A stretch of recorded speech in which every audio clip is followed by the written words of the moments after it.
Hey guys, tonight we travel far, into a land of shifting sand dunes, shimmering heat, and soft desert winds. But not just any desert. You're standing beneath a sky so vast and glittering, it feels like a mosaic of diamond dust. The moonlight is bright, but the world is hushed. The air is dry. The sand is cool beneath your feet, and in the distance, a strange structure rises from the earth. Not a temple, not a tomb.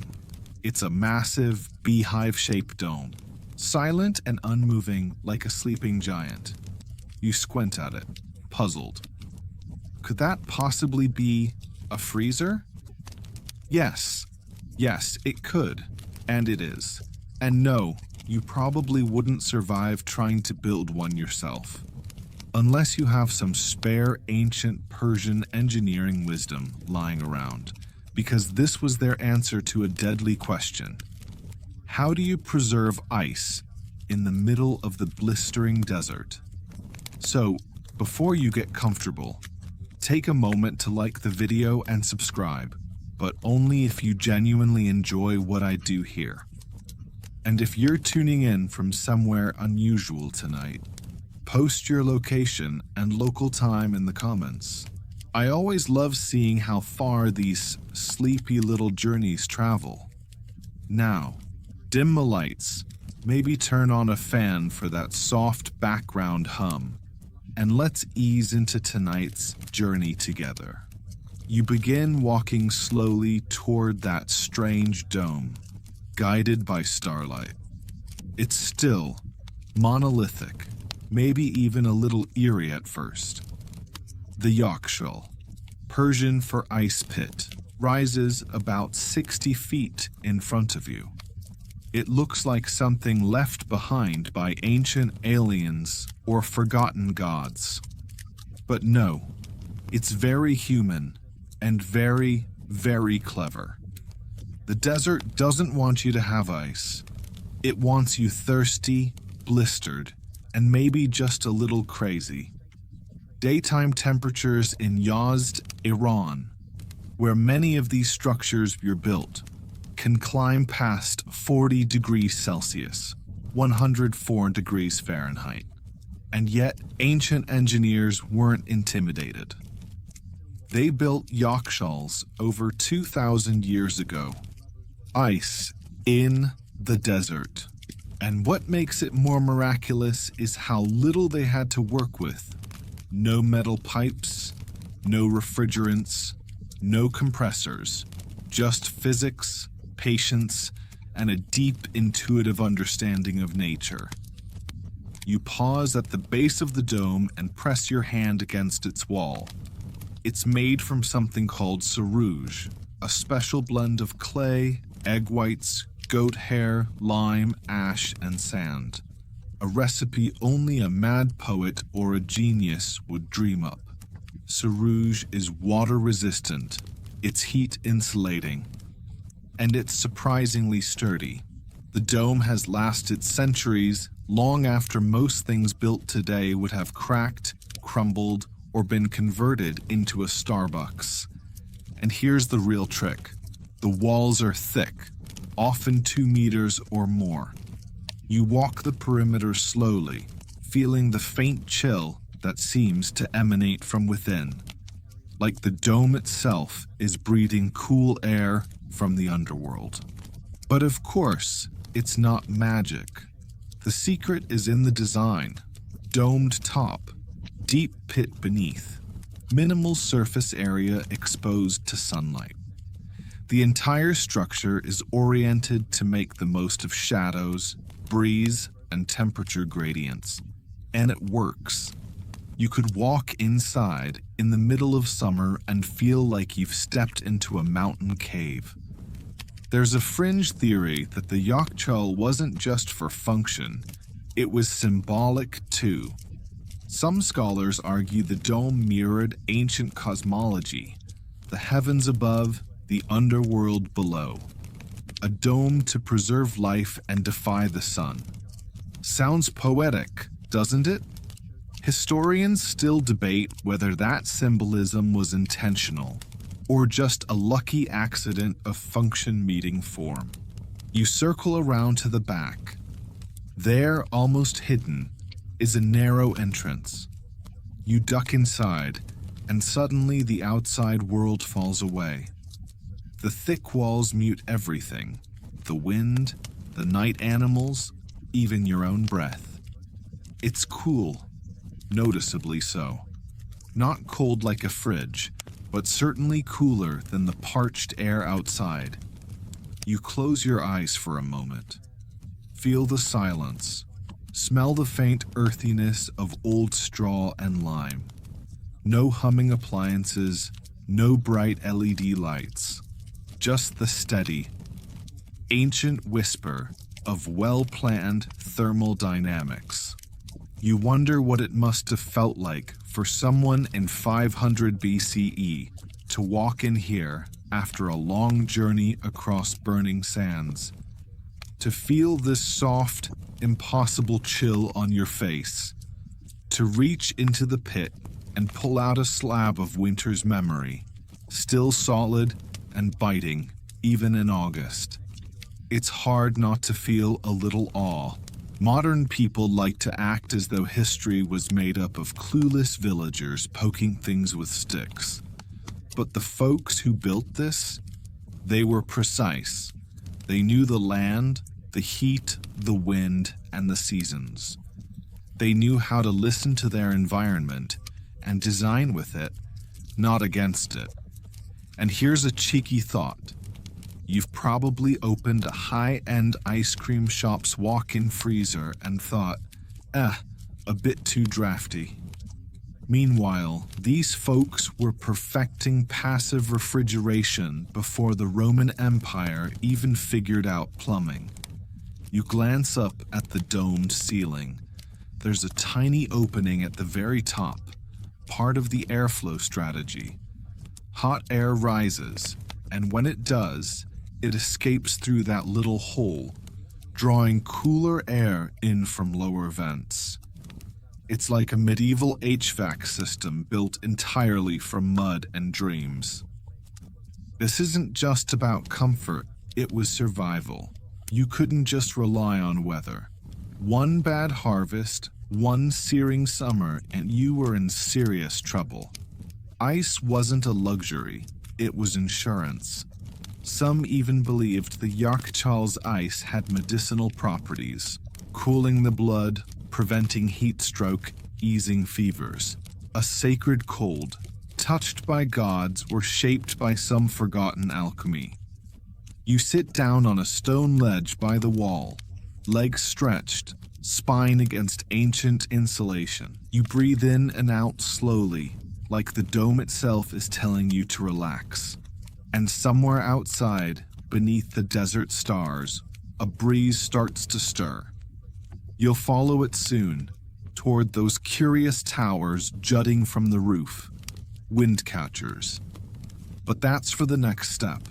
For now, just rest here in the hush. You're in one of humanity's quiet triumphs. You rise slowly from the stone bench, brushing a faint layer of dust from your clothing.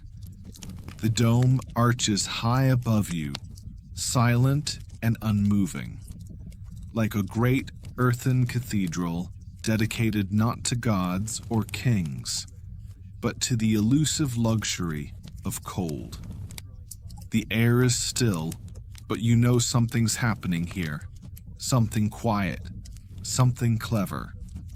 You move toward the back of the yakhchāl, where a second passage leads out into the desert again. As you step through, you're momentarily blinded by moonlight. But then your eyes adjust and you see them, those strange, vertical spires jutting skyward like organ pipes carved from stone. Bad gears, wind catchers. They look almost ornamental at first, like architectural flourishes for the sake of beauty. But no, these are tools, and they're very much alive. You approach one, craning your neck to look up. It's taller than you expected, maybe 10, maybe 15 meters. A hollow tower open at the top, with slats or vents angled just so. The wind, whatever whisper of it there is, slips in from the desert, guided down into the heart of the yakhchāl. And not randomly either. These towers are positioned strategically, based on prevailing wind patterns, sun paths, and the surrounding topography. The Persians weren't just reacting to nature, they were collaborating with it. You feel the breeze brush your skin as it's pulled down into the dome. It's faint but steady, a quiet exhale from some ancient machine. The wind enters the bod gear, descends into the chamber, circulates across the stored ice and water, and then rises again, warmer now, only to be vented back outside through that small hole at the dome's peak. The whole thing works without a single moving part. No fans, no motors, just geometry, gravity, and pressure gradients. Honestly, it's a little maddening how smart it is. Modern architects have started studying these towers again. There's even a trendy name for it now: passive cooling. Except, the Persians did it about 2,500 years ago, using mud and common sense. Historians still argue whether wind catchers first appeared in Iran, or whether similar designs emerged independently in Egypt, or even ancient Pakistan. But Persia certainly refined them, turned them into something artful and astonishing. And they weren't limited to yakhchāls. You walk a bit further now, past the dome and across a cracked courtyard. In the distance, you spot more badgirs, this time rising from homes, palaces, and bathhouses. They were everywhere. Because everyone, from rich merchant to humble potter, needed to sleep through the night without melting into a puddle. One fringe theory claims that certain wind catchers were designed not just to cool air, but to pull it across underground channels of water, further lowering the temperature. The effect would have been like stepping into an air-conditioned room without burning a single lump of coal. As you walk, the wind grows slightly stronger. It carries scents of dust, dry herbs, and distant firewood. You imagine the bustling ancient city around you, the soft clang of blacksmiths finishing their work, the distant laughter of children chasing goats, the rustle of carpets being shaken out for the evening prayers. The badgirs rise like sentinels over it all, catching breezes from every direction, calming the heat-soaked city below. And there's beauty too. These weren't just functional towers. They were elegantly carved, each one different.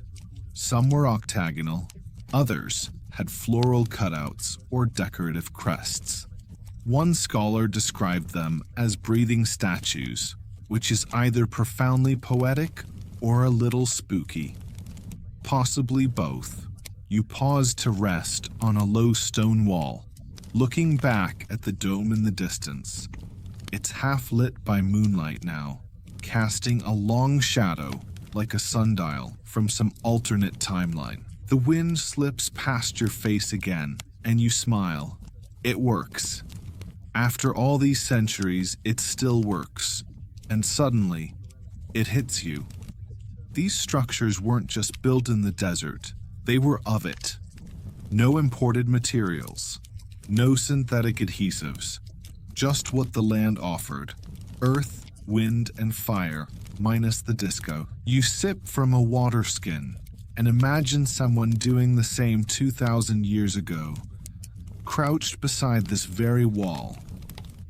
Maybe a tired engineer, checking the draft in a new badgir. Maybe a poet, using the wind's rhythm to pace a verse. Or maybe just some sleepy guy trying to stay cool while his donkey wandered off. There's a sweet democracy in the air here. These cooling systems weren't just for kings or holy men. They were for everyone.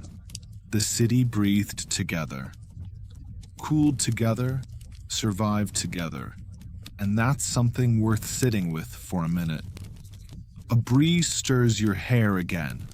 Somewhere, a jackal howls. The night deepens.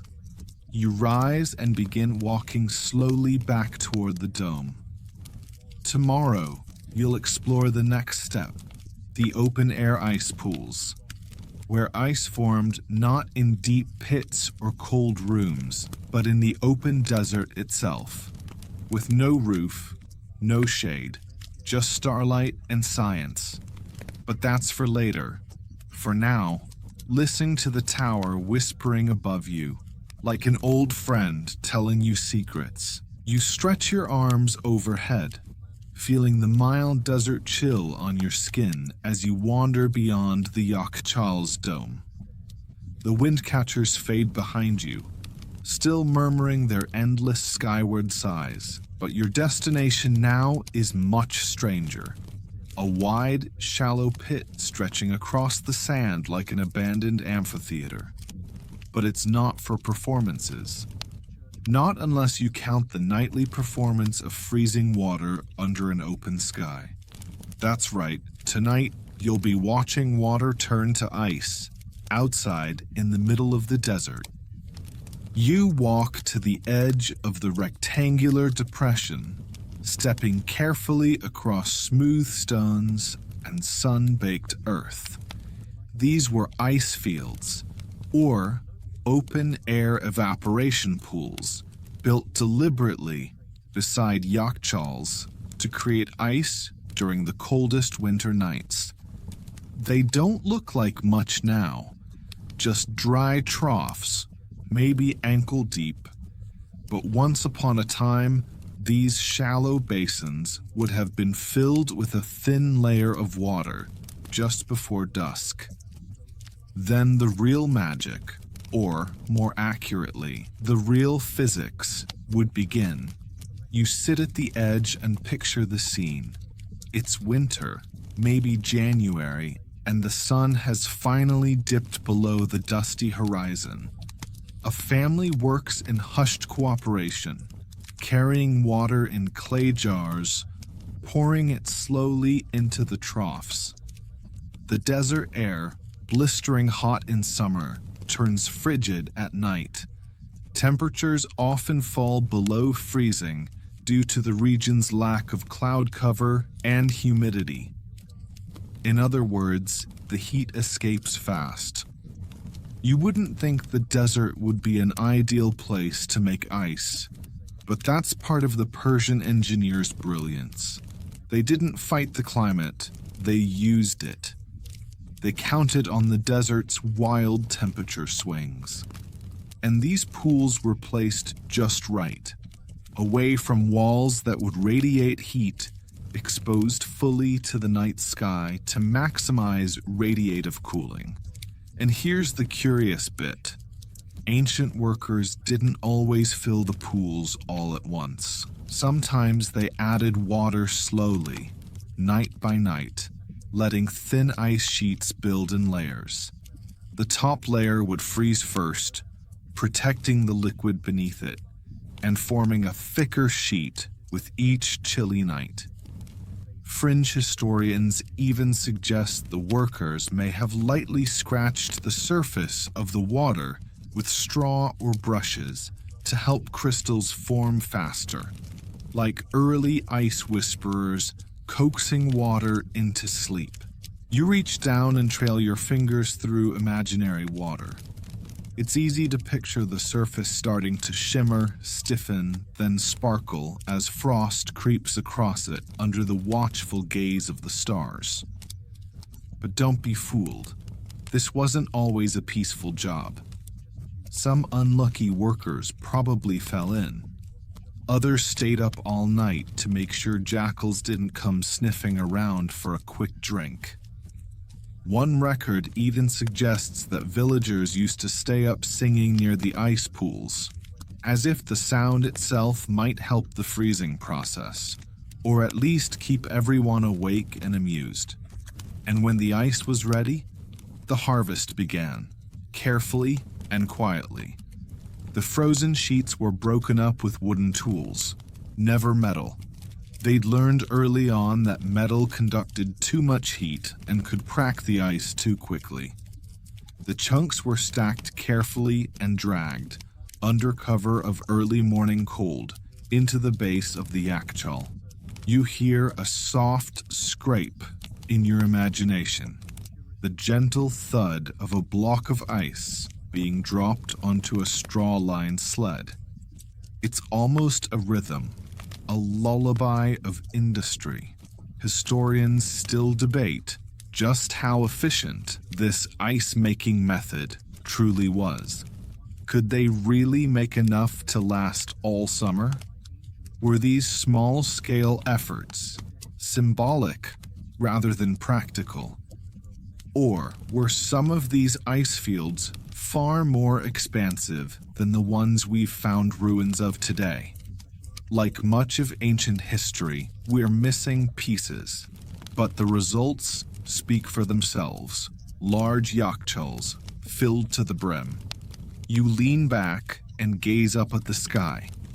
No clouds tonight, just endless stars. That's the trick, isn't it?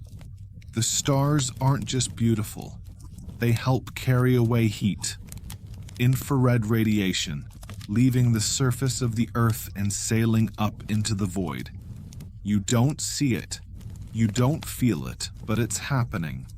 Even now, even here, you think about how your own freezer hums and buzzes back home.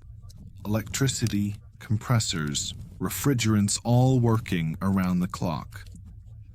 But here in the desert, the stars do the work. The silence does the work. The very absence of things, humidity, clouds, sound, becomes the tool. And of course, not every attempt at desert ice worked perfectly. There are stories, half myth, half memory, of entire batches melting too soon, of rogue winds shattering perfect sheets, of sheep wandering in and ruining everything. The past wasn't always elegant. Sometimes it was just messy and wet. Still, the system endured. And not just for ice. These evaporation pools were also a kind of test bed for observing the seasons. The rate of freezing gave early clues about the coming months. How long winter might last. How brutal summer might be. One clever engineer supposedly predicted a drought based solely on how slowly the ice formed one year. No data logs, no graphs, just intuition and frost. You lie back on the ground beside the old basin, the stones still faintly warm from the day. Above you, the constellations slowly rotate. You wonder if the workers gave names to the stars above each pool. If they whispered good luck to Orion, or made bets about how fast the water would freeze once Sirius dipped below the horizon. The air is colder now. Your breath fogs slightly. You tuck your hands into your sleeves and smile. It's working, even in your imagination. The temperature seems to drop, and before long the process will repeat. Ice forms, ice is gathered, ice is hidden away. A cycle not of fire, but of frost. All born from shallow pools, desert starlight, and a stubborn refusal to let the sun win. You wake slowly, if only in your mind, to the soft rhythm of footsteps and low voices. The stars are still out, but there's a pale shimmer on the horizon. Dawn is coming, and with it, the gentle chaos of a day's work beginning. You stand up from the edge of the dry ice pool, dusting yourself off. In the near distance, you hear the creak of wooden carts, the soft bray of a camel, and the slap of leather sandals on stone. It's time to look beyond the domes and pools to the beating heart of it all, the people. You follow the sounds into a cluster of adobe homes where an ancient Persian city once hummed. Let's say we're in Yazd again, although the scene could fit a dozen other towns nestled near deserts and mountains. Narrow alleys wind between sun-bleached walls. Water jars line the doorways, and above you, a lattice of thin wooden beams casts striped shadows on the dusty path. You pass a group of workers stretching their arms and yawning, clearly up before sunrise to catch the last chill of the night. Some carry straw bundles, others haul empty baskets and tools, all headed toward the yakhchāl.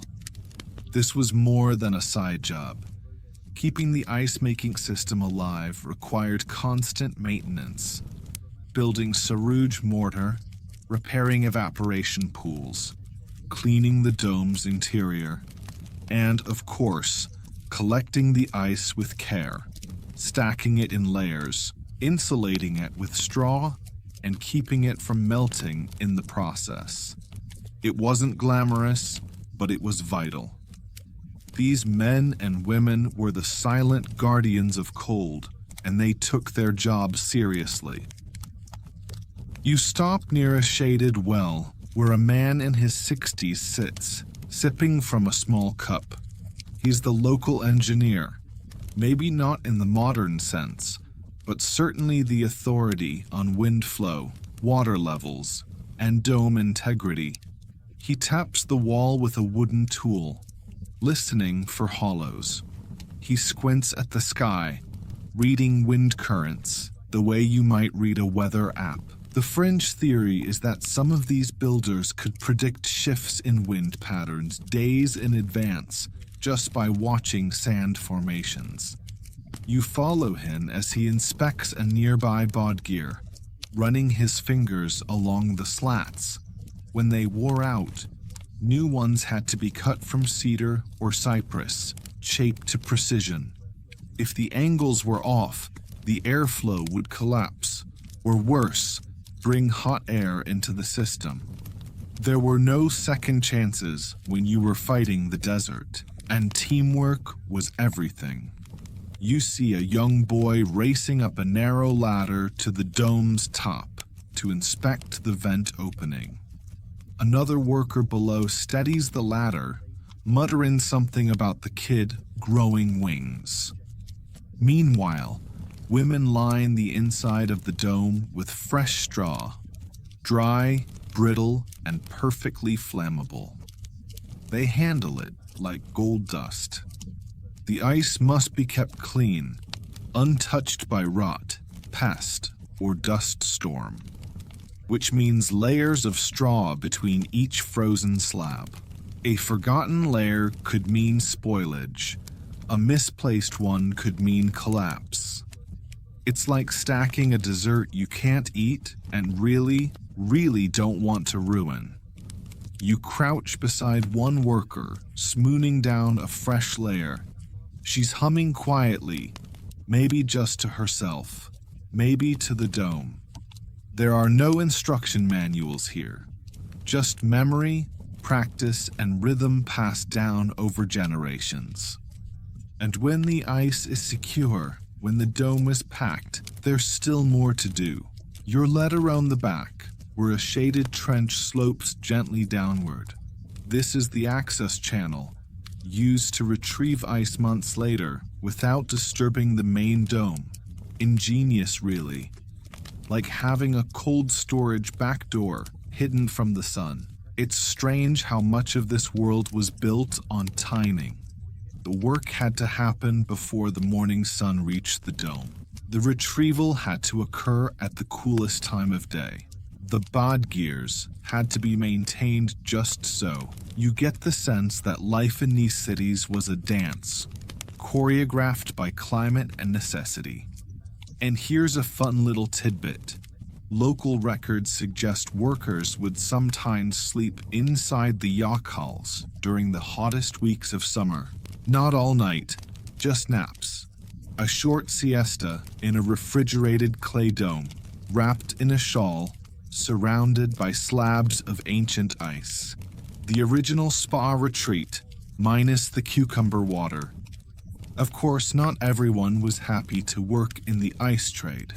Some of the less enthusiastic laborers, according to a rather sarcastic 11th century poet, referred to it as shoveling the sky's leftovers. Not exactly glamorous, but for others, especially the experienced builders and planners, this was legacy work, something you could pass down. A dome you helped erect might outlive you, your children, and your grandchildren. It was a monument to your ability to shape the earth into a cooler, safer, more bearable place.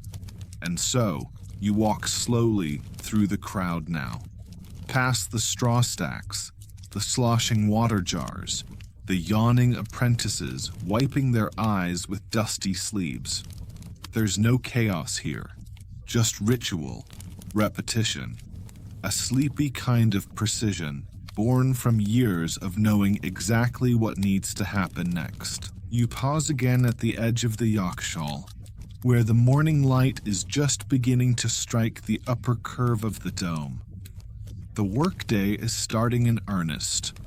You can already feel the desert heat creeping in, invisible fingers brushing the back of your neck. But deep inside that dome, down in its cool belly, the ice is safe, and it will stay that way for months. Thanks to the ones who wake before the sun, carry the straw, scrub the stones, and read the wind like scripture. Now, the sun is fully awake, bold, relentless, and not remotely interested in your personal comfort. It climbs higher, casting sharp shadows across the adobe walls and transforming the cool pink light of dawn into a bleached golden haze.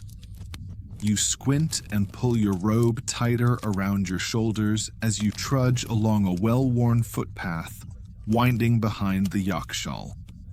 And then you see it, a cart, a creaky wooden cart rolling slowly toward the dome, its wheels squeaking with the kind of rhythm that says, yes, this cart is ancient, and no, it does not care about your complaints.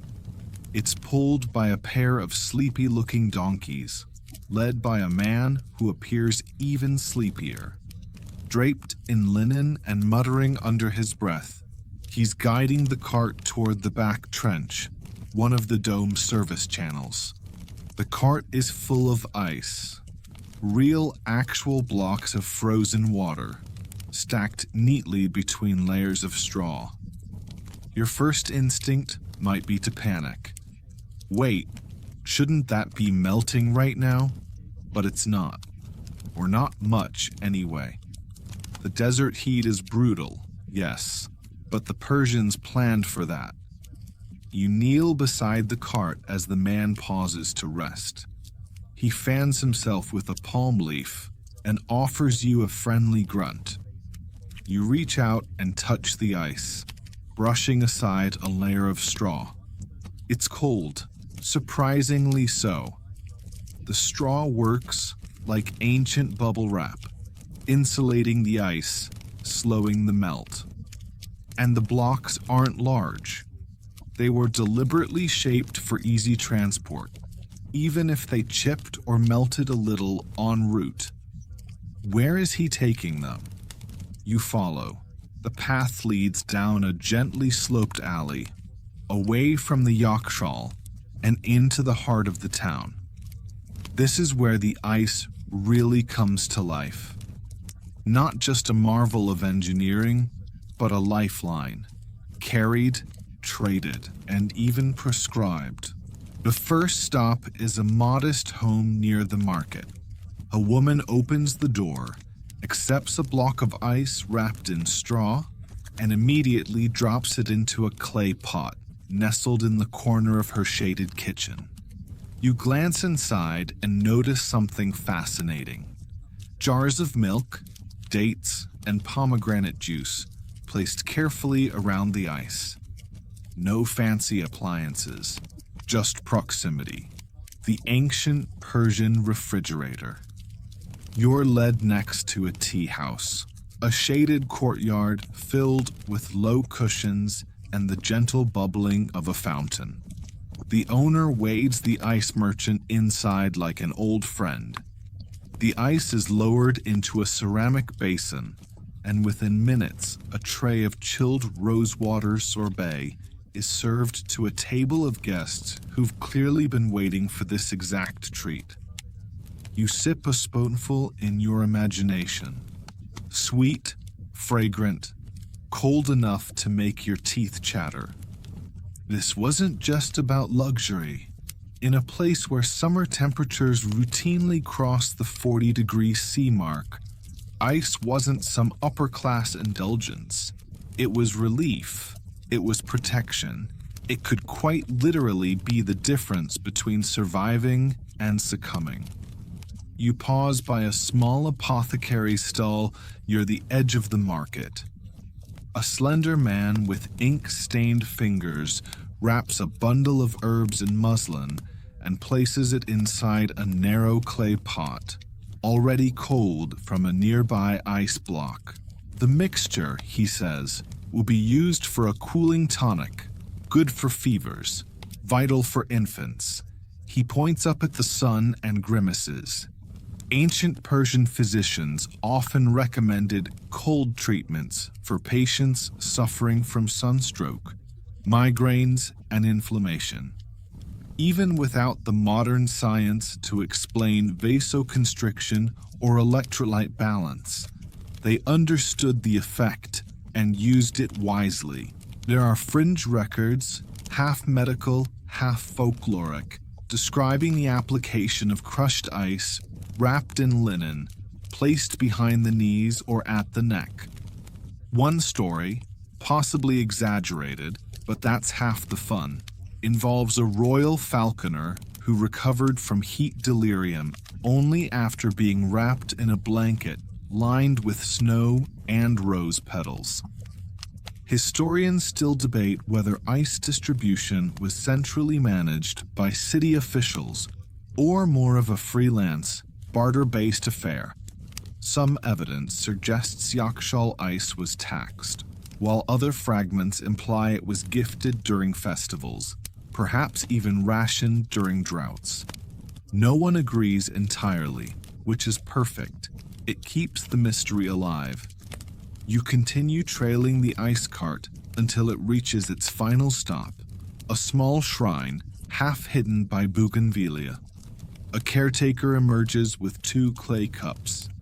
The merchant chips a few shards from the last block of ice, drops them in with a practiced flick, and offers the drinks in silent respect. There's something oddly spiritual about it. Cold, born of labor and moonlight, shared between strangers at the feet of a carved stone altar. Not as a sacrifice, as a blessing. You sit on a nearby bench as the cart, now empty, rattles away. Around you, the town has come alive. The yakhchāl dome is no longer visible, but its presence lingers in the clink of chilled water, the cool breath of shaded kitchens, the laughter of children licking frozen honey treats from flat stones.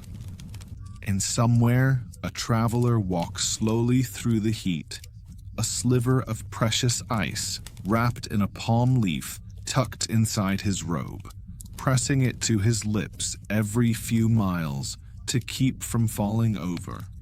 Desert ice, birthed by night, preserved by earth, carried by hand, and consumed like medicine. You leave the busy town center behind, its sounds fading as you follow a narrow trail out toward the edge of the desert. The yakhchāl dome is still visible in the distance, watching like a sunburnt sentinel. But your mind is on someone else now, a traveler, cloaked and dusty, trudging slowly across the horizon. You catch up to him in your imagination, a merchant, lean and sun-toughened, leading a single camel piled high with bundles, silks, spices, maybe a few jars of rosewater. But hidden among the goods is something far more fragile, far more miraculous: ice. You walk beside him silently, feeling the weight of heat pressing down from above. It's midday, the kind of heat that makes the air shimmer and the earth itself seem to exhale. The merchant reaches into his bag, unwraps a small palm leaf bundle, and reveals a glistening shard of ice, no larger than a fig.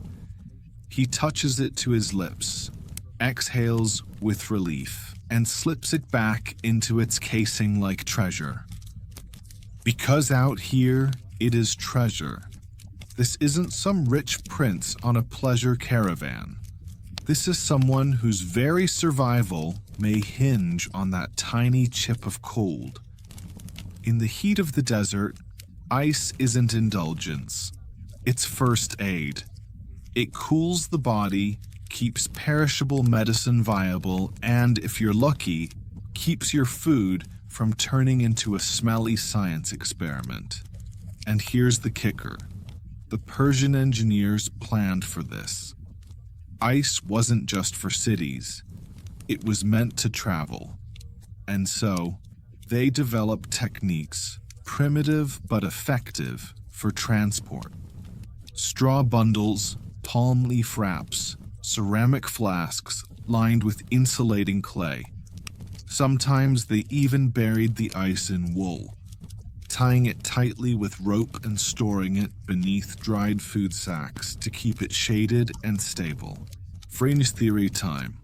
A few accounts claim long-distance caravans carried ice canisters in nested jars, sealed with pitch and buried in sandbags. Were these actually common? Or exaggerated by later writers trying to impress us? Historians still argue over whether such elaborate methods were widely used, or just for royal dispatches and medical emergencies. But what's beyond debate is this: ice moved. You pause in a rocky outcrop with the merchant and his camel. He pours a few drops of cool water from a tightly sealed goatskin pouch, meltwater most likely, onto a cloth and wipes the back of his neck. He offers you a sip. It tastes like stone and cold mornings, like the labor of a dozen hands who worked through the night to freeze it. You sit together in the shade for a while. He shares stories of other travelers, some foolish, some lucky. A young baker from Shiraz who dropped an entire block of yakhchāl ice while crossing the mountains and spent the rest of the trip muttering curses into the wind. A tea vendor in Isfahan who carried a whole crate of ice chips to a wedding in the hills, earning enough coin to build a second oven. And, he adds with a wink, a now legendary falcon who once refused to drink lukewarm water and would only sip from bowls that held ice, like a feathery, high-maintenance diva. You chuckle, then sigh, because the desert's no joke. Heat stroke was, and still is, a deadly threat. And in times before hospitals, you had to think ahead. That tiny sliver of ice wasn't just comfort.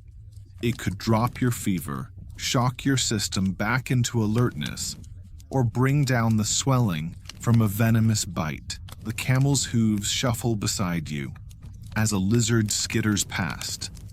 Even the animals here know the value of shade. You imagine the merchant sleeping beneath a small tarp at night, keeping his ice nestled under folded blankets, checking it at dawn like a nervous parent. If it melted, he wouldn't die, necessarily. But his chances just got worse. Out here, even small advantages mean everything. You ask him why he doesn't just wait until winter to travel. He shrugs. Trade doesn't care about seasons, he says, and pats the camel's side. Neither do taxes. You keep walking. The sun begins to tilt. Shadows stretch, and the wind grows cooler. On the horizon, you see another dome, a yakhchāl, half buried in sand, its top peeking out like a fossil of civilization. Maybe it's abandoned. Maybe it's still in use. You never quite know until you get close. And this isn't just a poetic backdrop. Persian engineers built chains of yakhchāls across major routes. Think of them like desert truck stops, except instead of energy drinks and microwave sandwiches, they offered the ultimate prize, something cold. Some were city-funded. Others were privately managed, maintained by families or small guilds. Travelers could pay to rest, cool off, and top up their ice stores. A few yakhchāls even had guardians, men or women tasked with monitoring the ice, guarding against theft, and performing simple medical aid.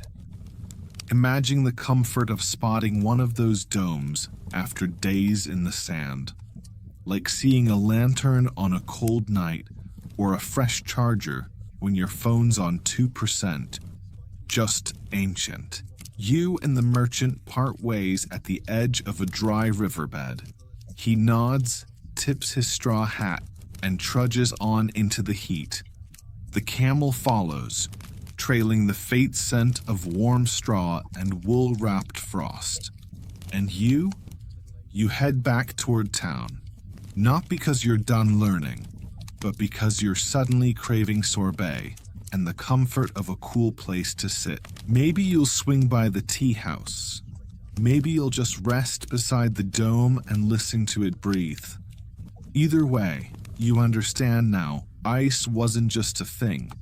It was a strategy, a companion, a quiet miracle carted across miles by people who knew its worth. You wander back toward town as the sun dips behind the jagged hills, casting the desert in long gold and violet shadows.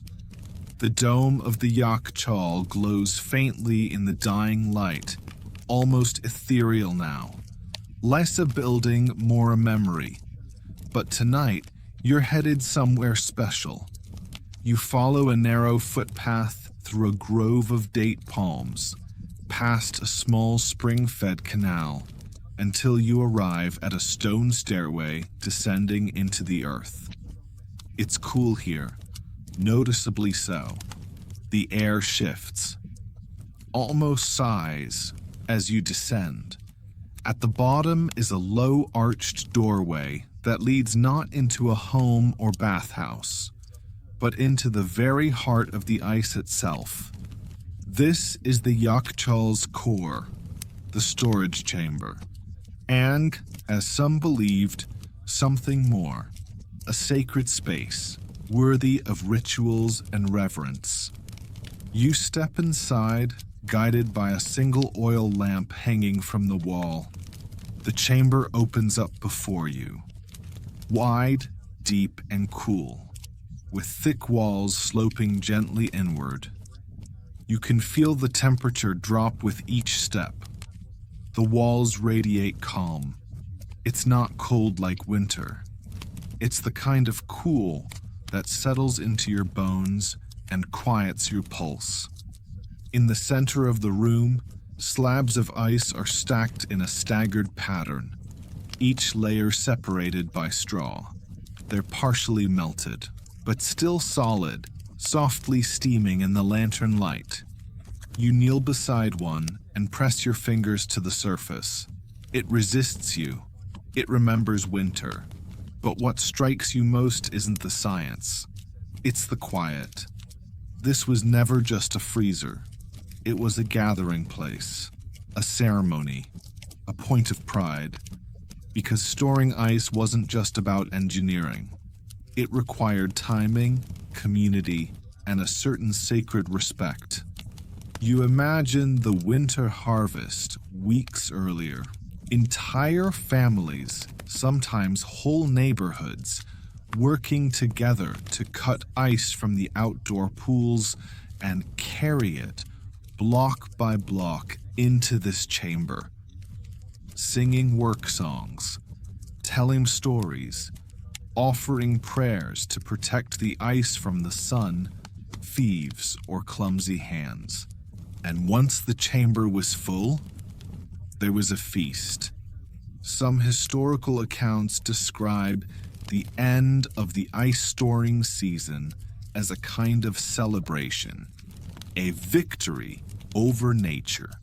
People gathered near the dome, roasted lamb, served fruit, chilled by the first ice blocks of the year, and told jokes about the poor fellow who fell into the pool last season. Fringe accounts go further. One even suggests a kind of ice priest in certain towns, a role passed from elder to apprentice, responsible not just for the upkeep of the dome, but for performing small rituals to bless the ice and ensure its preservation. Whether this is fact or folklore, no one can quite agree. Historians still argue whether the priest's title was literal, symbolic, or simply a poetic flourish from a romantic 14th century poet with heat stroke. You lean against the cool wall and look up. Even here, deep inside, there's a small vent that connects to the dome's top. The airflow is subtle, but you feel it. A slight circulation, like the chamber itself is breathing.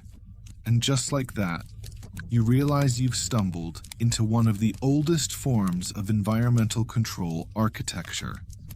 Not just storage, preservation, adaptation, harmony.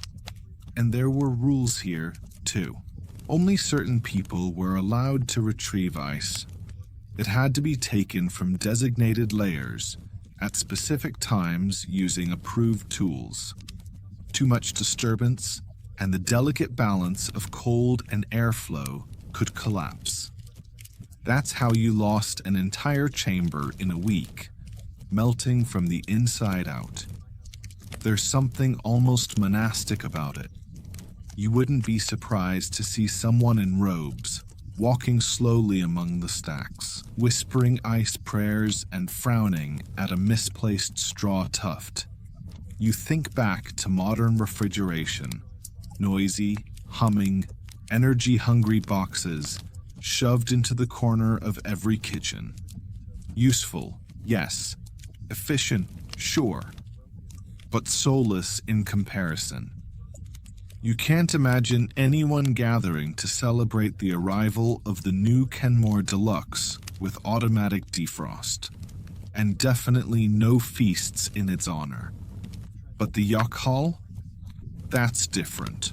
This place was built by hand, maintained by generations, and treated with reverence. It preserved more than just temperature. It preserved trust. You trusted that when the sun burned your skin, the dome would still be cool. When the goat milk spoiled, the ice would hold your fruit. When your fever rose, the cold could pull you back from the brink.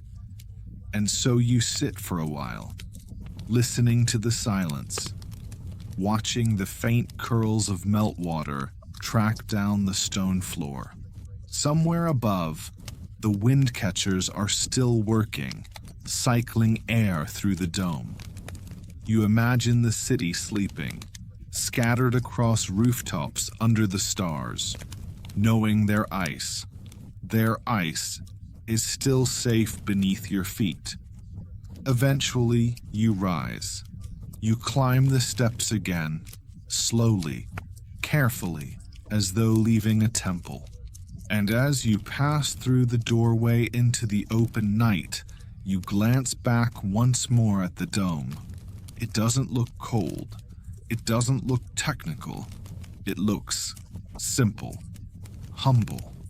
Mud and straw, dome and pit. But you know better now. You know what's beneath. You emerge from the yakhchāls' cool interior into the crisp desert evening. The light has softened now. No more harsh rays from above, just a gentle blue dusk stretching across the landscape. Lanterns flicker to life along the narrow streets. Children's laughter echoes faintly from somewhere in the distance. You walk slowly, allowing your body to adjust to the warmth again. And as you reach the main square, something catches your eye. A gathering. It's not a market, not a ritual, just a quiet circle of elders sitting beneath the shade of a fig tree, sipping warm tea and recounting the story of the first dome built in this region. You approach without a word, drawn by the lilting rhythm of the tale. The speaker, an old man with a beard like dry smoke, leans forward and gestures with a chipped wooden cane. This land, he says, used to eat men alive. Sun too hot, water too far, food rotting in a day. You nod. You've seen the heat, felt it on your skin, imagined the melting. Up then came the dome. Not a palace, not a temple, a hole, covered in mud and hope. The others chuckle. One woman adds, and a lot of trial and error. You sit among them, absorbing the cadence of memory. They speak of the first failed domes, too shallow, too steep, too porous. One collapsed completely in a rainstorm and became a home for snakes. Another cracked under its own weight because someone used river stones instead of the trusted clay brick composite. Engineers, the old man mutters. They get one success and suddenly they think they can argue with gravity. They laugh again. But eventually, slowly, someone got it right. The perfect dome.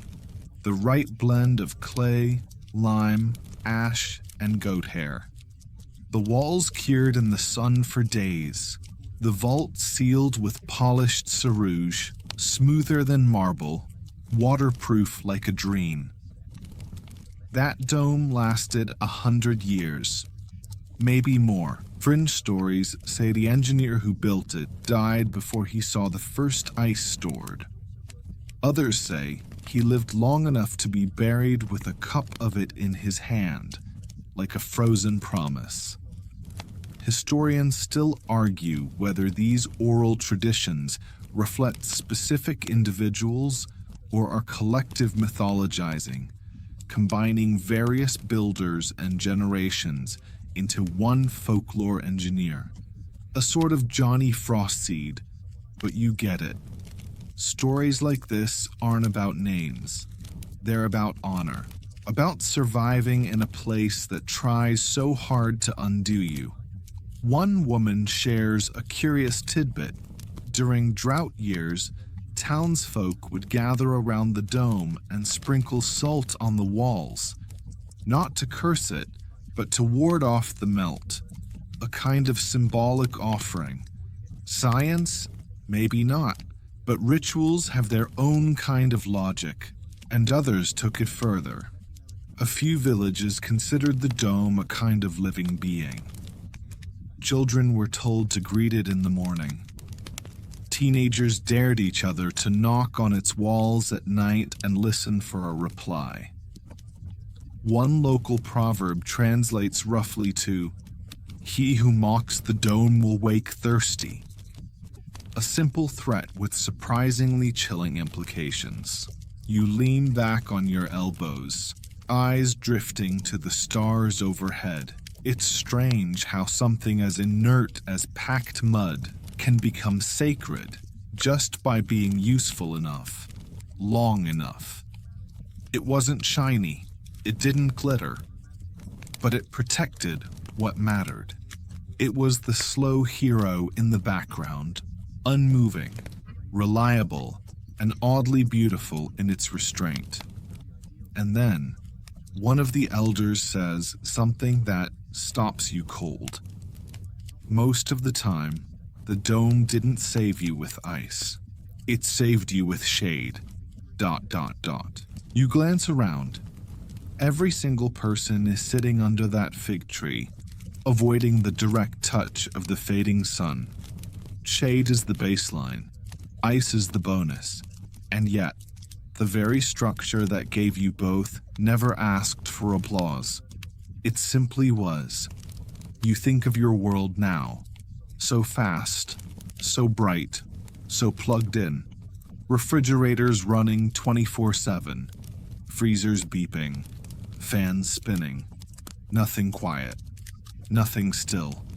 And yet here, centuries ago, people found a way to hold onto cold. Not by dominating nature, but by understanding it. They didn't fight the desert. They made a deal with it. The breeze picks up slightly, rustling the fig leaves above. One of the elders stands and stretches, joints popping like old doors. Enough history, he says. Let the dome sleep. You follow suit. The group begins to disperse. You hear someone humming a familiar tune, possibly the same one sung beside the ice pools in winter. As you walk back toward your resting place, past silent homes and shuttered stalls, you realize the yakhchāl isn't just a story about ice. It's a story about persistence, about observing the world, noticing its patterns, and then building something that bends, not breaks, those rules. It's about human patience. You look over your shoulder one last time. The dome is barely visible now, silhouetted against the desert night like a stone dropped into dark water, still holding its breath, still holding the cold. And so you whisper something soft to it. Not a prayer, not a thank you, just acknowledgement. It hears you, probably, maybe. Or maybe it's just the wind, slipping through the badgers, whispering something back. You wake to the sound of silence, not total silence. There's still the occasional stir of wind through palm fronds, the rustle of linen curtains, the distant bray of a donkey too eager for breakfast, but the kind of soft, muffled quiet that only arrives just before dawn. The stars are still out. The dome is a shadow, and the air has that delicious pre-sun chill that makes you want to wrap yourself in something heavy and not move for another hour. But you do move. Because this morning, you've been invited to join a repair team. Yes, that's right. Just when you thought the yakhchāl was a set-it-and-forget-it structure, you discover that these ancient refrigerators were like cranky old cats. Magnificent, but high maintenance. You pull on your robe and trudge toward the edge of town where a younger dome has developed a problem. A crack in the sarouge coating. Nothing dramatic, just a small hairline split that threatens to widen with the next rainstorm. Left alone, it could compromise the entire structure. So naturally, it's become an urgent matter. You arrive to find a small crew already at work. A pair of brothers mixing fresh sarouge in a shallow basin, their hands coated in gray goop. An older woman measuring the crack and grumbling about last year's patch job. And a child, maybe 8, squatting nearby. proudly holding a lumpy, hand-molded trowel like it's the royal scepter. You ask how often repairs are needed. One of the brothers shrugs. Depends on the weather and the birds. Ah, yes, the birds. Pigeons in particular had a habit of pecking at the dome's surface, either out of boredom or because they mistook bits of straw in the sarouj for snacks. One historical note even describes a town hiring a boy solely to sit on the dome and yell at pigeons all day. Fringe scholars have lovingly dubbed him the world's first rooftop influencer. But back to repairs. The sarouj mixture being prepared today is as classic as it gets. Clay, lime, ash, goat hair, and sand. No modern cement. No additives. Just the same basic recipe that's been passed down for generations. It has to be mixed precisely. Too dry and it cracks again. Too wet and it won't cure properly. As you help carry the slurry up a short ladder to the dome's side, you notice something curious. The dome isn't perfectly symmetrical. It looks handmade, because it is. Every layer was applied by human hands, curved by eye, shaped not with blueprints, but with instinct. You watch as the team applies the sarouj, smoothing it into the crack with patient, circular motions. The child offers helpful commentary, most of which involves sound effects and enthusiastic smears in entirely the wrong places. But no one stops him. He's learning, and that's the point. These domes weren't just built, they were inherited, repaired by the children of those who built them, watched over by their grandchildren. The yakhchāl wasn't a monument. It was a family member. You glance around at the other domes nearby. Each one is slightly different. Some have thicker bases. Others stand taller, as if trying to catch a better breeze. A few are decorated with modest tile work near the entrances. Nothing flashy, just enough to suggest pride. Local historians have speculated that families sometimes competed over whose dome stayed coldest longest, leading to secret tweaks in dome angles or wind catcher layouts. It was less of a rivalry and more of a nerdy, ice-themed arms race. And sometimes, those modifications went too far.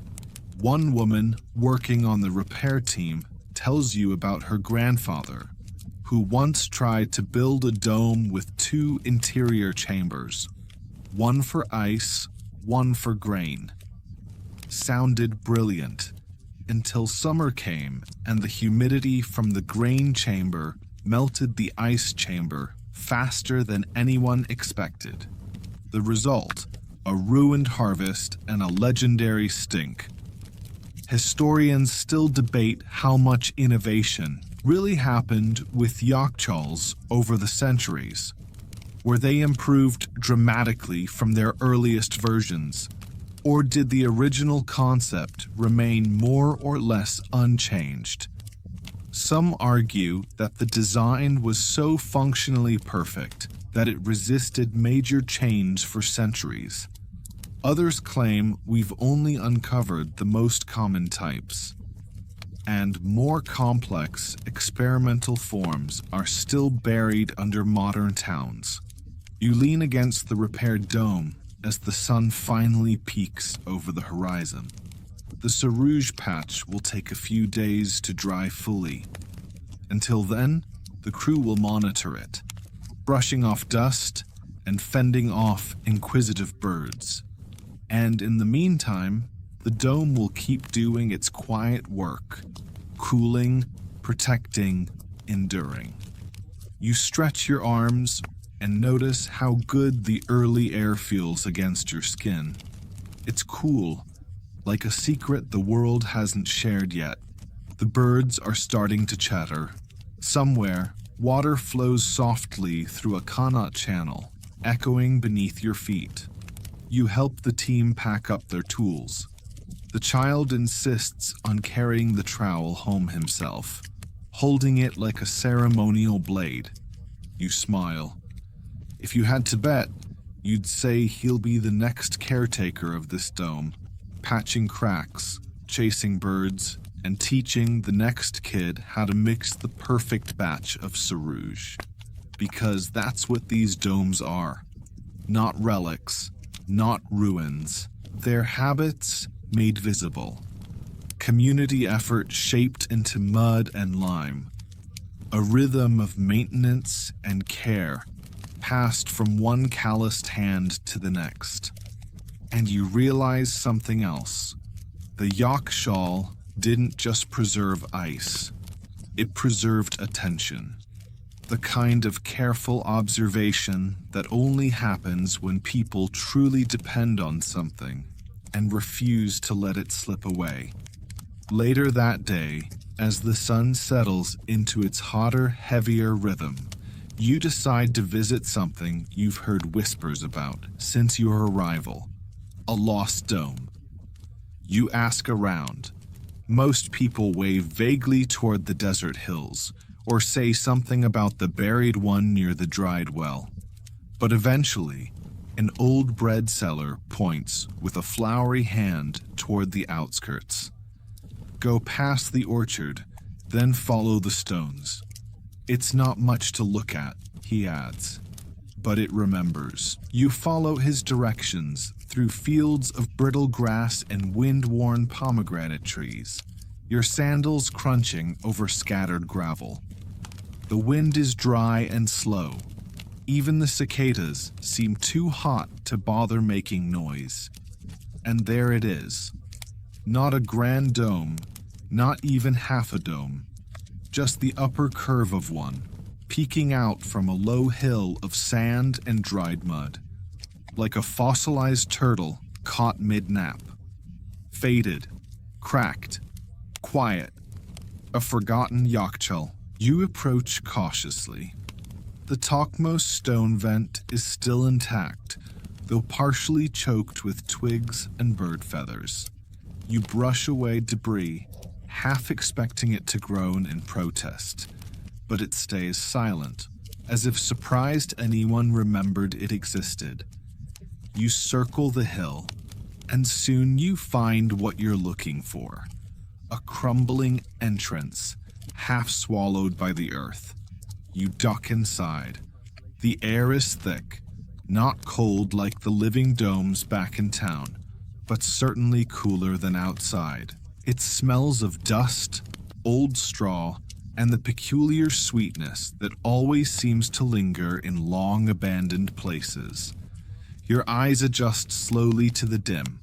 The chamber is smaller than others you've seen, and it's in rough shape. Cracked walls, collapsed scaffolding, piles of dried bird droppings and wind-blown leaves. But still, even here, in this ruin, especially here, there's a kind of reverence in the silence. You sit down on a chunk of fallen plaster and imagine it full again. The dome in its prime. Cool slabs of ice, stacked with care. Children giggling as they haul straw.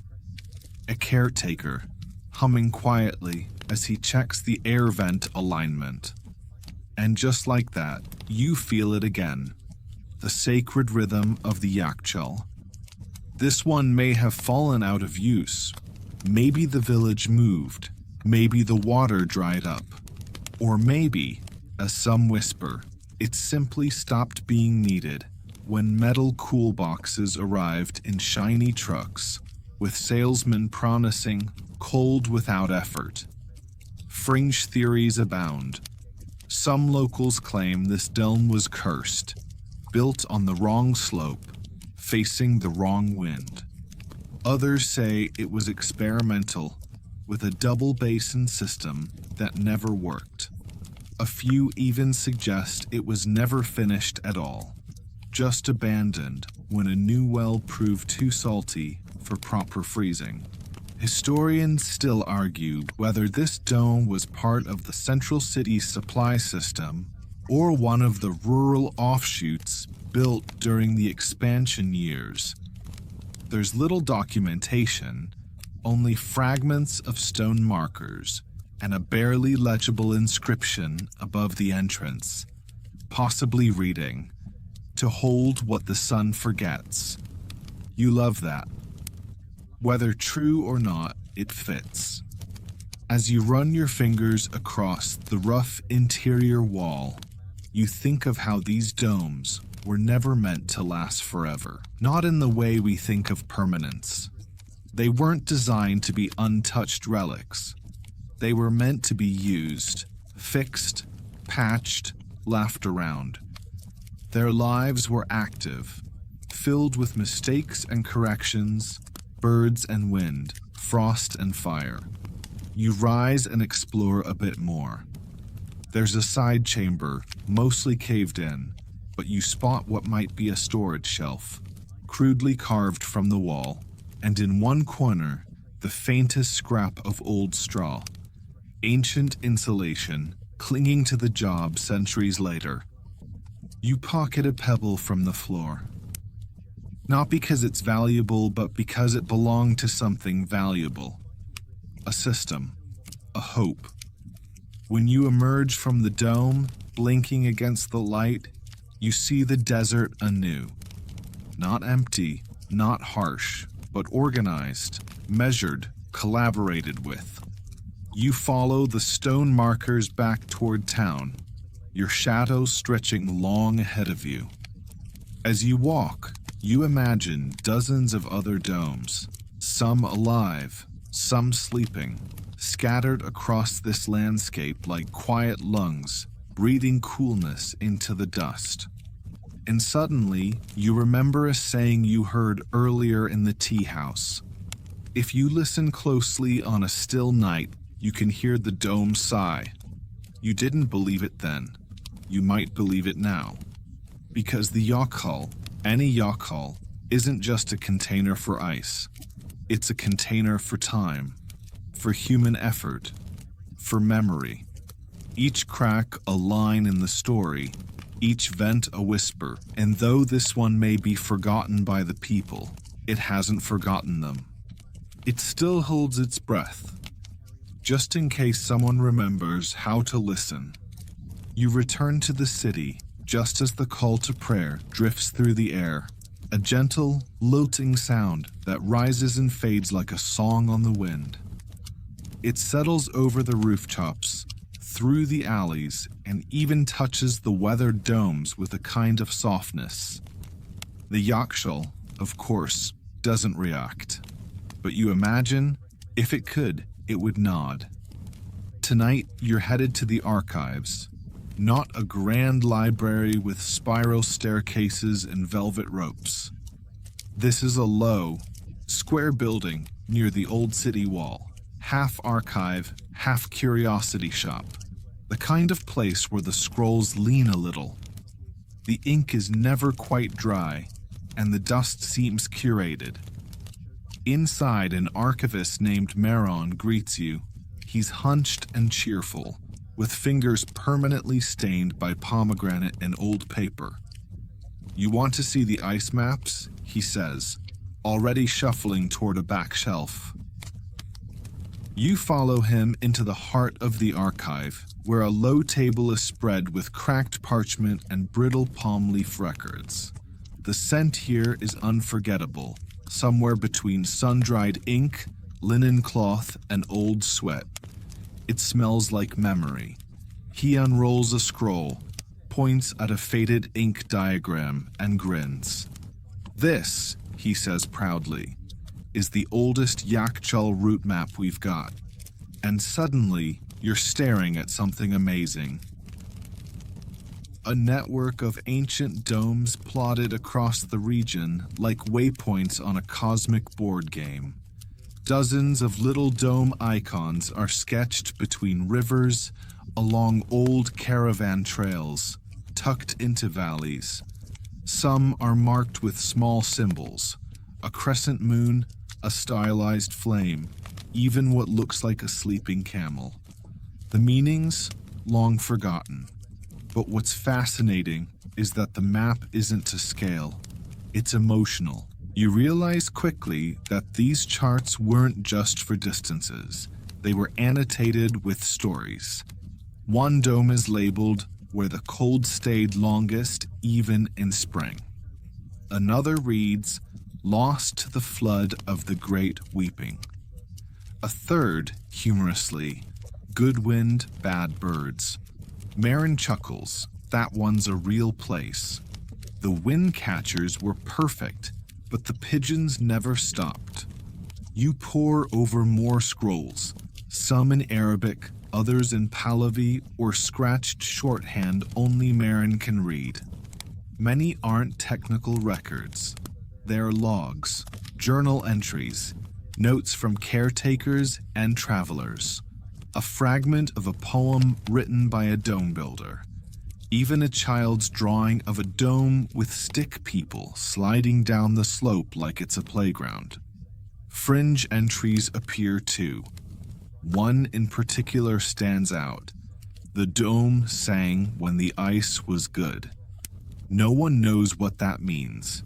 A wind sound, echoes, delusion from heat stroke? Historians still argue whether it refers to acoustic design or simply metaphor. Another cryptic note: it held cold like a secret until it was time. No context, just that line. You ask Moran if the archives have records of how dome-building knowledge was passed down. He nods. Mostly family to family, oral training, some diagrams, but nothing formal until much later. In fact, many yakhchāl masters weren't literate in the traditional sense.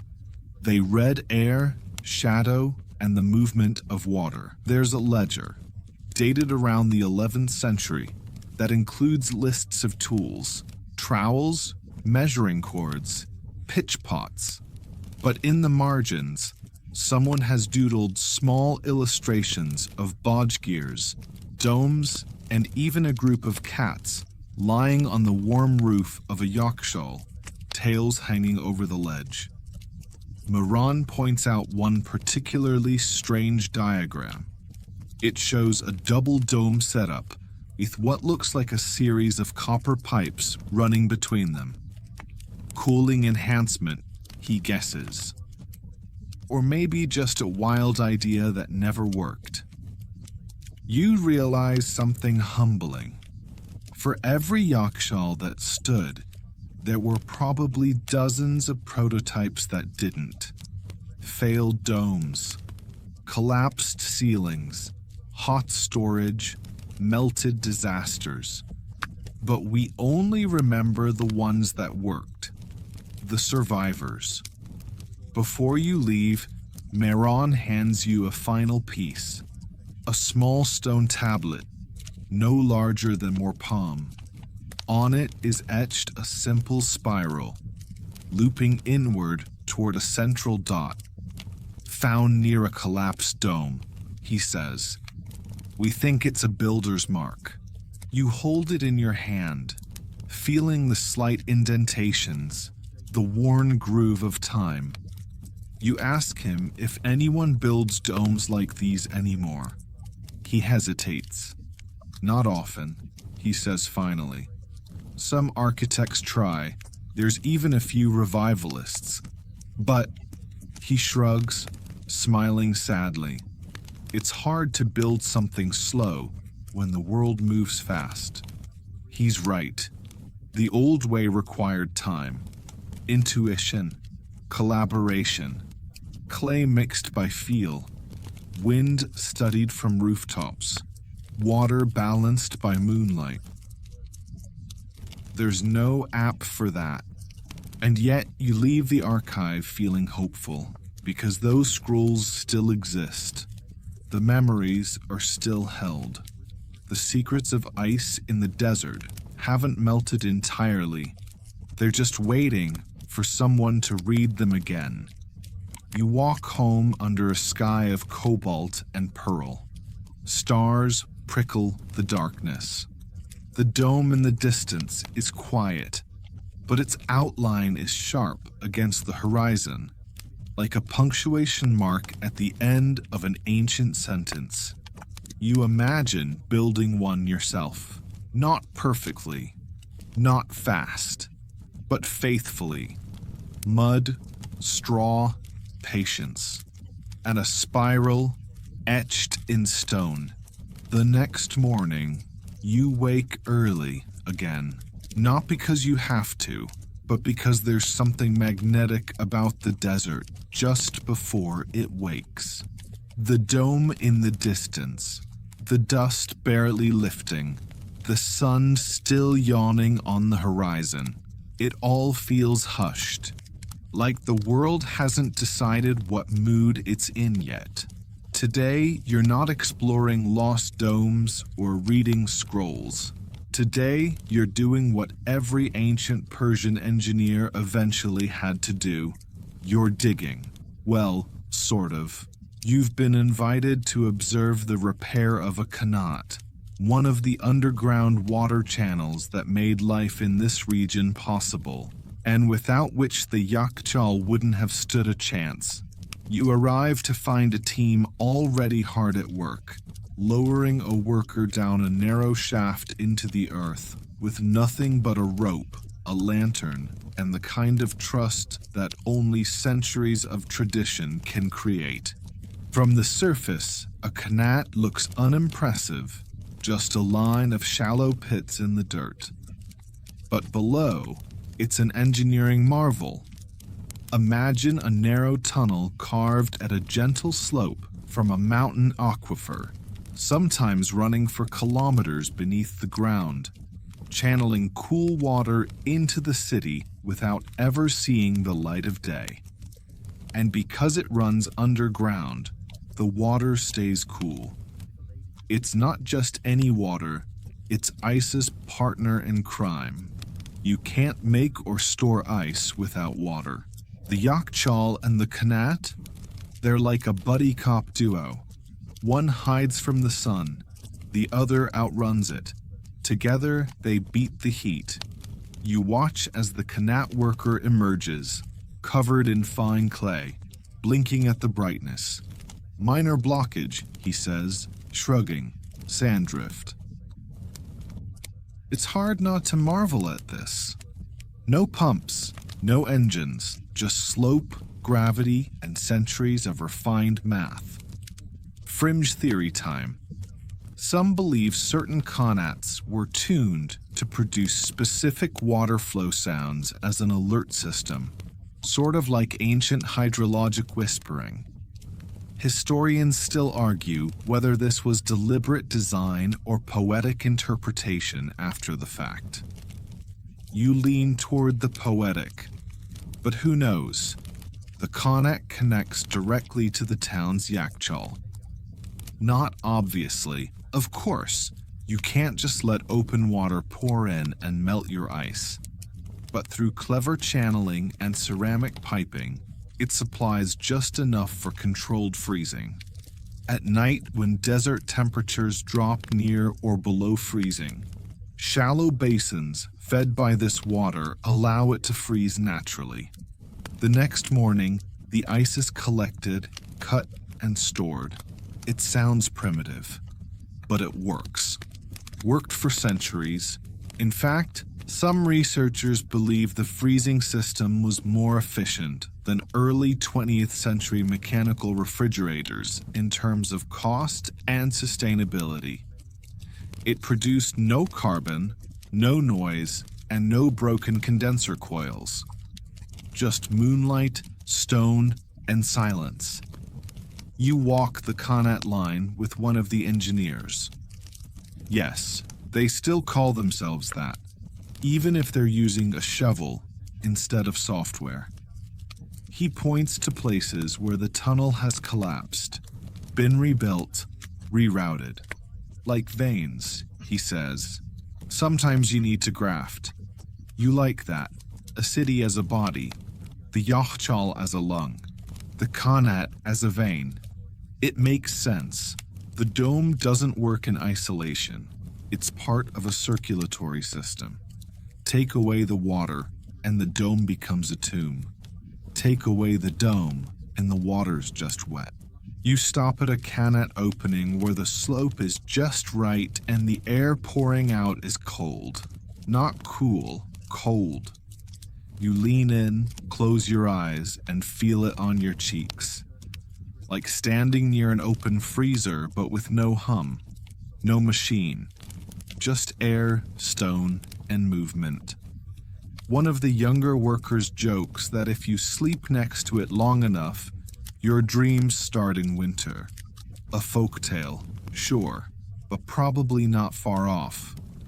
As you sit beside the opening, sipping water chilled by nature and gravity, it hits you. This system isn't just ancient, it's sensible, elegant even. All its parts rely on patience and precision. You can't rush a qanat any more than you can rush a dome. They teach you to wait, to plan, to respect the rhythm of the earth. You look back at the town, the rising sun now gilding the edges of rooftops and domes. Somewhere out there, someone is ladling ice into a clay basin for today's sorbet. Someone else is boiling water for tea, knowing that the leftover coolness from last night's dome will keep it from spoiling. A child is placing a bowl of water near the yakhchāl vent, just because it's the coolest spot in the house. And beneath it all, the qanat flows. Quiet, constant, forgotten by many, but never truly gone. You pack up your things, brush the dust from your knees, and walk back toward the dome. Not because it needs you, but because you find yourself wanting to see it again. As if checking in on an old friend, the dome stands still, implacable.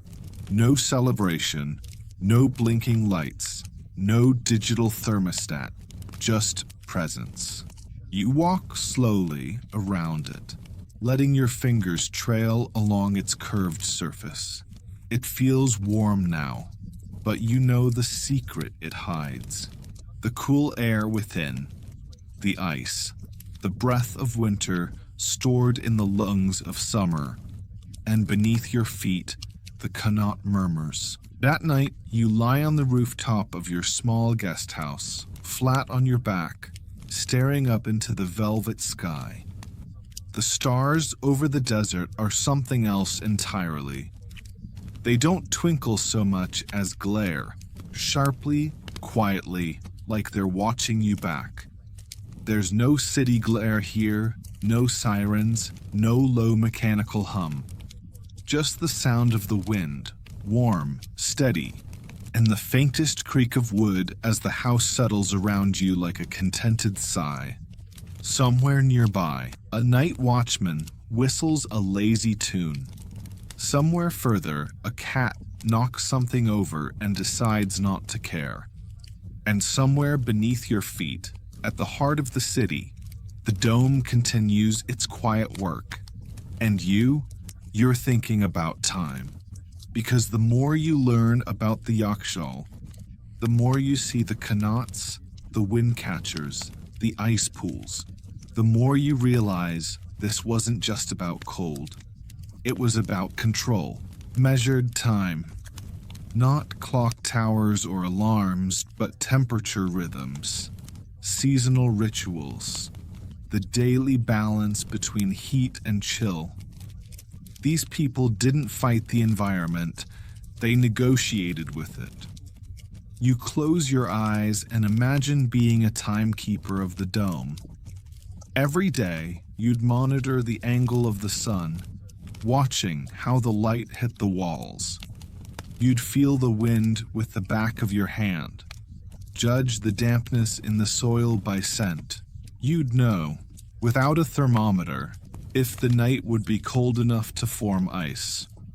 Your tools, a brass bowl, a stick, maybe a shadow on the ground. And when it was finally cold enough, you'd open the sluice and let the Connaught water fill the shallow basin. You'd sit beside it, wrapped in a wool shawl, and wait. Maybe with a lamp, maybe with a snack, maybe with a friend telling stories to pass the time. By dawn, you'd see the thin glaze across the pool, a delicate, miraculous film. You'd touch it and smile. Another block for the dome. You might think all this slowness is inefficient, but in truth, it was everything. The dome wasn't just a cooler, it was a clock, an environmental barometer, a social anchor. Its rhythm shaped the city's rhythm. There's a reason why food was stored differently here, why weddings were timed for the ice season, why doctors measured fevers with actual ice chips, not numbers. You roll over and rest your chin on your arms, looking out across the rooftops. So many domes, some tall, some squat, some in use, others just memories, but each one a kind of frozen heartbeat, not just architecture, but emotion preserved in mud and straw. You think about the builders again. How many of them were anonymous? Their names never etched in marble, never sung in royal courts. No statues, just curved walls and perfect shadows. And yet, here you are, centuries later, still admiring their work. There's something comforting in that. Not every legacy is loud. One of the domes nearby creaks slightly in the wind. Not alarmingly, just a little shift in the plaster, like it's adjusting, thinking, maybe even dreaming. You remember something Mehran the archivist said. The domes remember us, even if we forget them. You didn't believe him then, but now you wonder. You let your breathing slow, syncing it with the rhythm of the wind, with the hush of the night, with the quiet work of a dome that does not sleep. Somewhere below, deep in the earth, the ice rests in its cool womb. It doesn't know what day it is, doesn't care. It just is, waiting, preserving. A fringe note from the archives drifts into your mind. When the world ends, the last cold thing will be under a dome. Historians roll their eyes at that one, but you smile, because you can imagine it. Long after everything else fades, long after the noise and fire, there will be a single, forgotten yakhchāl out in the middle of nowhere, still holding one last breath of cold beneath its cracked and quiet shell. You drift off under the stars, dreaming of spirals, of domes, of cold things hiding in warm places, of stillness, preserved. You're dreaming again, but it's not a dramatic, swirling dream with chases or speeches or floating furniture. It's quiet. You're walking through a field. The earth is dry, but not lifeless. Every few paces, there's a dome. Some whole, some ruined, some barely visible beneath mounds of dust and thorn. Each one hums faintly, not with sound, but with a kind of presence. You don't question it. You walk from dome to dome, placing a hand on each one, as if checking a pulse. They're alive.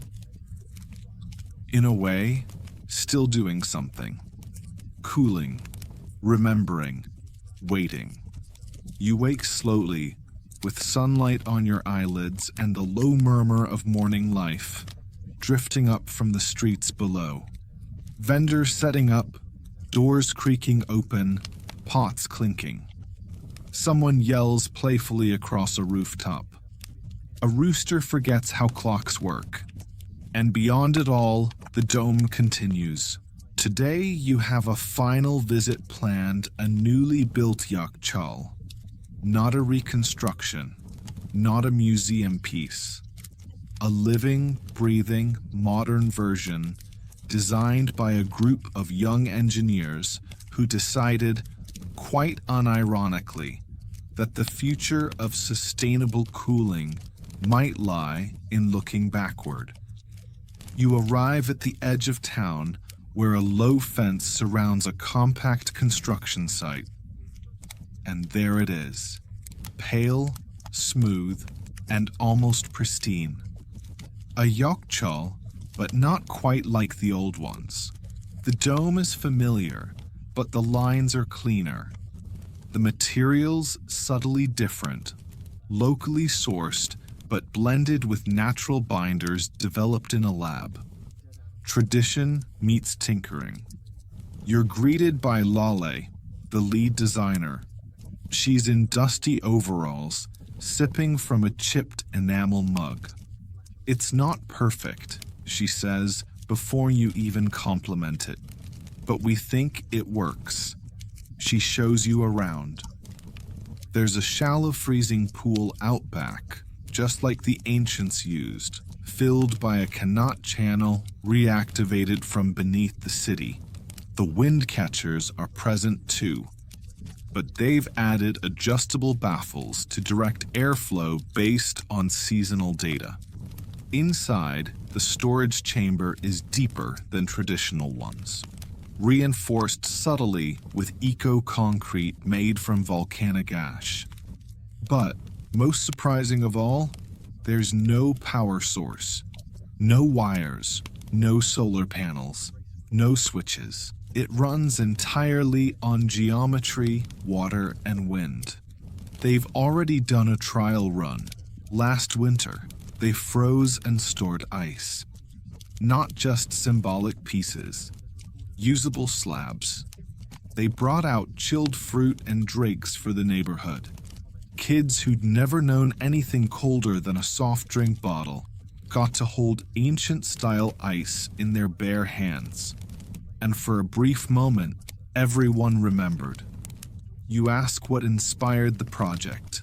Lull shrugs.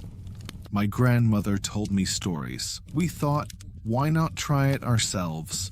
Of course, not everyone gets it. She rolls her eyes when describing the first round of investors who visited. They asked where we'd put the touchscreen. Another wanted to know if they'd considered NFTs of the dome's architecture.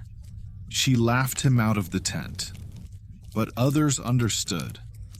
A local baker now stores his delicate rose petal jellies in the dome during the hottest months. A nearby herbalist claims the constant cool makes her mixtures more potent. And tourists, they mostly show up for the vibe. Long, slow tours through silence. Fringe visitors show up too. A man in a velvet hat once insisted the dome aligned with ancient star paths.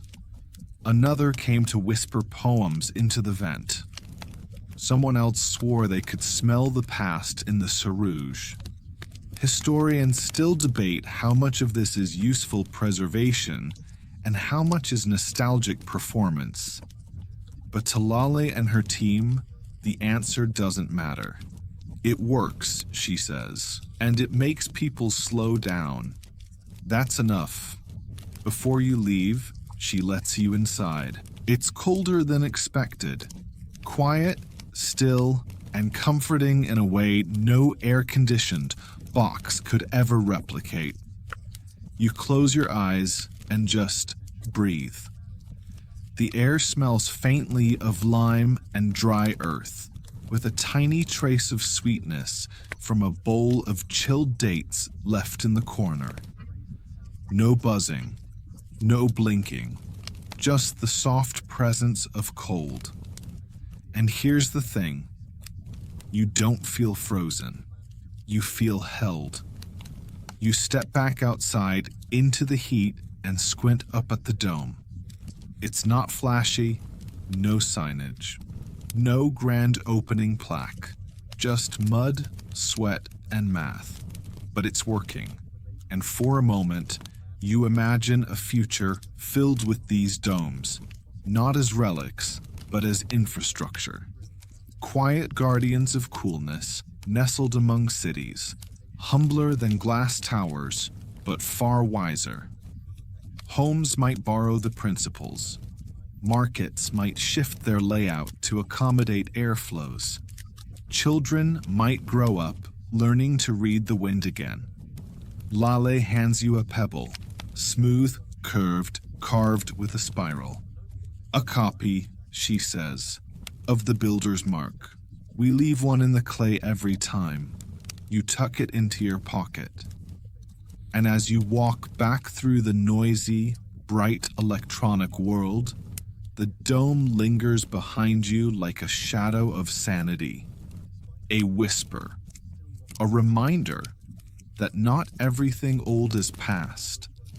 Some things are just waiting to return. Evening finds you once again by the oldest dome in the city. You sit cross-legged on a worn stone bench just beyond its curve, sipping tea that's already gone lukewarm in the heat, and watching the golden hour stretch its fingers across the mud brick walls. It's quiet here, but not silent. There's always the breeze, the chirp of birds settling into the trees, and somewhere nearby, the gentle swish of a broom across sandstone tiles. You glance at the dome. It's just there, the same way a mountain is. Not demanding attention, not pushing for relevance, just enduring. The surface is rough in places, smoothed in others by the brushes of time. Wind, rain, hands. You run your fingers along the wall, feeling the uneven texture of centuries. There are no carvings, no graffiti, just one small spiral, carved low where children might see it. A builder's mark, maybe, or just someone trying to leave a little echo behind. And it strikes you again. This entire thing, the structure, the system, the science, it all worked without fanfare. You think of all the great wonders that came with noise, bells, fireworks, the clang of metal. But this was a quiet revolution, because while kings were building towers, and empires were collapsing, and battles were being carved into history books, someone, likely barefoot, likely sunburned, was figuring out how to make ice.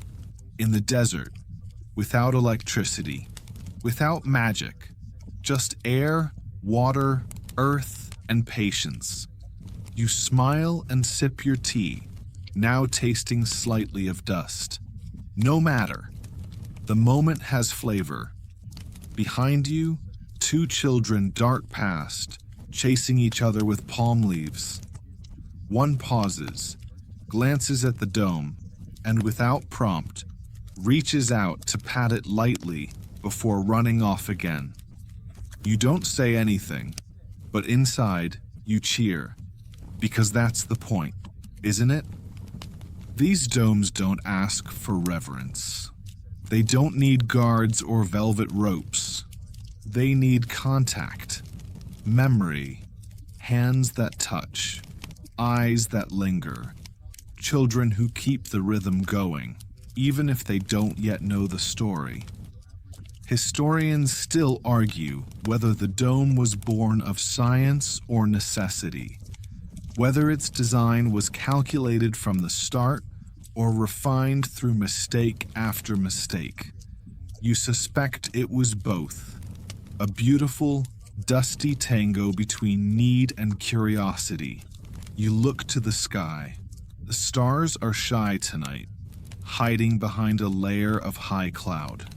The moon, though, is out, soft and wide, casting a pale glow over everything. The dome looks silver in this light, cooler, almost weightless. You let your breath slow. The day is behind you now. The tea is gone. The heat is fading. You don't need to see another scroll or inspect another wind catcher. You've seen enough. You know the story now. Not the names, not the dates, but the truth. That ice can be made without machines. That coolness can be stored without fuel. That humans, even in the harshest of places, found a way to whisper against the sun. And maybe, just maybe, we can learn from that whisper again. You rise slowly, stretch, dust off your hands.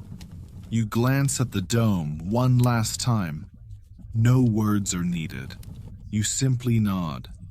And it, of course, nods back. And now, as we drift towards sleep, the story begins to melt, like morning frost beneath a warming sky. You let your body relax, your breathing slow. The images of domes, of stone tunnels and shadowed chambers begin to blur at the edges, fading into a soft hum. You picture the desert not as dry or empty, but still, serene, cradling its secrets just beneath the sand. You remember the cool air on your skin, the scent of sarouj, the quiet of ice resting patiently underground. You hold on to that feeling, not sharp cold, but the gentle kind, the kind that soothes your forehead, eases your chest, and lingers just enough to remind you it was real. The stars above are turning now, slow and steady, like the ancient rhythms you've just walked through. Nothing rushed, nothing loud, just a steady beat pulsing across the centuries. Let it all soften. Let the dome hold the last of your thoughts. And as your eyes close, maybe you hear it. Not a voice, not a sound, just a sigh